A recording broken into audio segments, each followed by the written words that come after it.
একাত্তরের স্মৃতির ট্যাঙ্কে আজও অমলিন ভারতীয় শৌর্য, বালুরঘাটের ট্যাঙ্ক মোড়।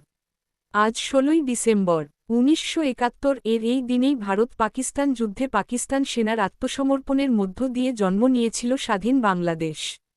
ইতিহাসের সেই মাহেন্দ্রক্ষণে ভারতীয় সেনাবাহিনীর অবদান অনস্বীকার্য, এ কথা আজও স্মরণ করিয়ে দেয় দক্ষিণ দিনাজপুরের বালুরঘাট। সময়ের স্রোতে অনেক কিছু বদলেছে।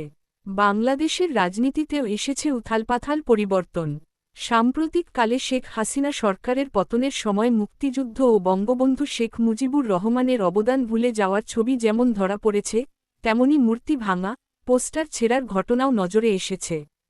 তবে সীমান্ত লাগোয়া ভারতের মানুষ ভুলে যাননি ১৯৭১ এর সেই দিনগুলি, পাকিস্তানি সেনার বর্বরতা, আর তার বিরুদ্ধে ভারতীয় সেনার সাহসী প্রতিরোধ। এই স্মৃতিরই এক জীবন্ত নিদর্শন বালুরঘাট শহরের প্রবেশপথে দাঁড়িয়ে থাকা একটিমাত্র ট্যাঙ্ক। ১৯৭১ সালের ভারত পাকিস্তান যুদ্ধের স্মারক হিসেবে আজও তা বহন করে চলেছে ভারতীয় সেনার গৌরব। যুদ্ধের সময় বালুরঘাট ও আশপাশের এলাকার মানুষ নানাভাবে সাহায্যের হাত বাড়িয়ে দিয়েছিলেন ভারতীয় সেনাদের। সেই সহযোগিতায় সন্তুষ্ট হয়ে এই অঞ্চলের তৎকালীন মেজর জেনারেল লেফটেন্যান্ট লক্ষণ সিং লাহেল যুদ্ধজয়ের পর পাকিস্তানি সেনার কাছ থেকে উদ্ধার হওয়া একটি ট্যাঙ্ক বালুরঘাটবাসীকে উপহার দিয়ে যান। পরবর্তীকালে রঘুনাথপুর এলাকায় ট্যাঙ্কটি স্থাপন করা হলে তার নামে এলাকাটি পরিচিত হয়ে ওঠে ট্যাঙ্ক মোড়।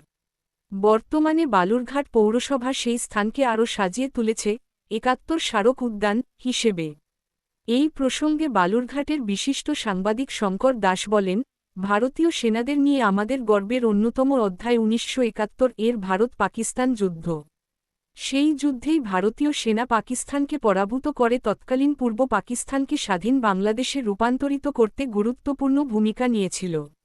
হিলি ব্যাটলে লেফটেন্যান্ট লক্ষণ সিং লাহেলের নেতৃত্বে পাকিস্তানি বাহিনী পরাস্ত হয়।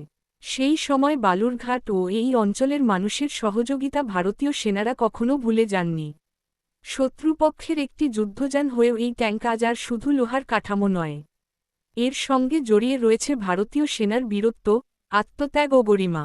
সেই কারণেই বালুরঘাটের মানুষ আজও গর্বের সঙ্গে তাকিয়ে থাকেন ৭১-এর সেই স্মৃতিচিহ্নের দিকে, যা মনে করিয়ে দেয়, ইতিহাস কখনো মুছে যায় না।